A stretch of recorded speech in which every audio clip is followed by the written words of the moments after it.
प्रिय आत्मा, इस क्षण को थाम लीजिए, बस कुछ पल अपने लिए।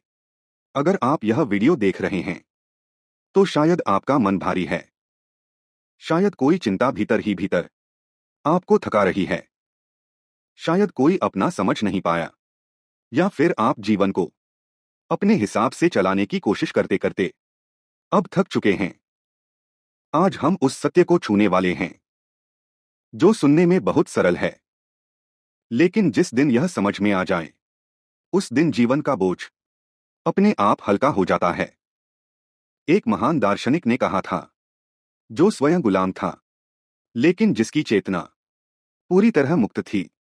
उसने कहा, मनुष्य दुखी इसलिए नहीं होता कि जीवन कठिन है, बल्कि इसलिए होता है क्योंकि वह उन चीजों को नियंत्रित करना चाहता है जो उसके वश में ही नहीं है। उस दार्शनिक का नाम था एपिटेक्स। एपिटेक्स कौन था? एपिटेक्स कोई राजा नहीं था, न कोई संत, न कोई तपस्वी। वह जन्म से ही गुलाम था। उसका शरीर किसी और का था, लेकिन उसका मन किसी का दास नहीं था। वह कहता था, तुम मेरा शरीर बांध सकते हो, लेकिन मेरे विचारों को नहीं। यहीं से स्वतंत्रता की असली परिभाषा शुरू होती है। जीवन का पहला और अंतिम नियम। एपिटेक्स कहते हैं, कुछ चीजें हमारे नियंत्रण में होती हैं और कुछ बिल्कुल नहीं। जो हमारे वश में है, हमारे विचार, हमारी प्रतिक्रिया, हमारा दृष्टिकोण, हमारा आचरण, और जो हमारे वश में नहीं है, दूसरे लोगों का व्यवहार, परिस्थितियां, अतीत, भविष्य और मृत्यु। प्रिय आत्मा, यहीं से दुख और शांति का रास्ता अलग अलग हो जाता है। दुख कैसे पैदा होता है? कल्पना कीजिए, किसी ने आपको अपमानित किया। घटना कुछ सेकंड की थी, लेकिन आप उसे बार बार मन में दोहराते हैं। आप पूछते हैं, उसने ऐसा क्यों कहा?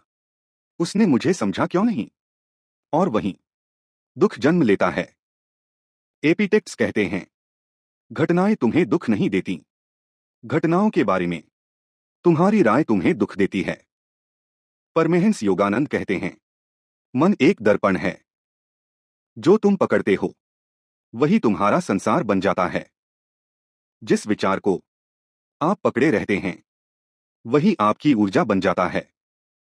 हम चाहते हैं लोग हमें समझें, जीवन हमारी योजना से चले, सब कुछ सही समय पर हो, लेकिन जीवन मुस्कुराकर कहता है, मैं तुम्हारे नियमों से नहीं चलता।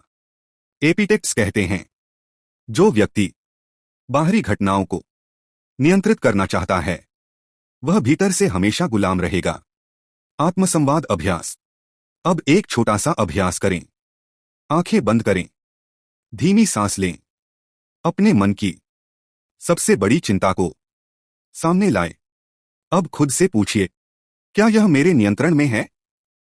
अगर नहीं, तो धीरे धीरे उसे छोड़ दीजिए। यही स्टोइक साधना है, यही योग है। स्वीकार करना हार नहीं है। बहुत लोग सोचते हैं स्वीकार करना कमजोरी है। एपिटेक्स कहते हैं, स्वीकार करना सबसे बड़ी बुद्धिमत्ता है। जब आप स्वीकार करते हैं, आप टूटते नहीं, आप मुक्त होते हैं। योगानंद कहते हैं, जो ईश्वर की इच्छा को स्वीकार करता है वही भय से मुक्त होता है। जो आपके वश में है उस पर पूरा प्रयास कीजिए, और जो आपके वश में नहीं उसे ईश्वर को सौंप दीजिए। यही संतुलन है, यही शांति है। अंतिम संदेश। आप दुखी इसलिए नहीं हैं कि जीवन कठिन है। आप दुखी इसलिए हैं क्योंकि आप हर चीज को अपने अनुसार मोड़ना चाहते हैं। जिस दिन आप छोड़ना सीख लेंगे उसी दिन शांति स्वयं आपके पास आ जाएगी। प्रिय आत्मा, आज से अपने जीवन में यह वाक्य उतार लीजिए, मैं वही नियंत्रित करूंगा जो मेरे वश में है, बाकी सब छोड़ दूंगा। वीडियो अच्छा लगे तो कमेंट में लिखो, मैं स्वीकार करता हूँ।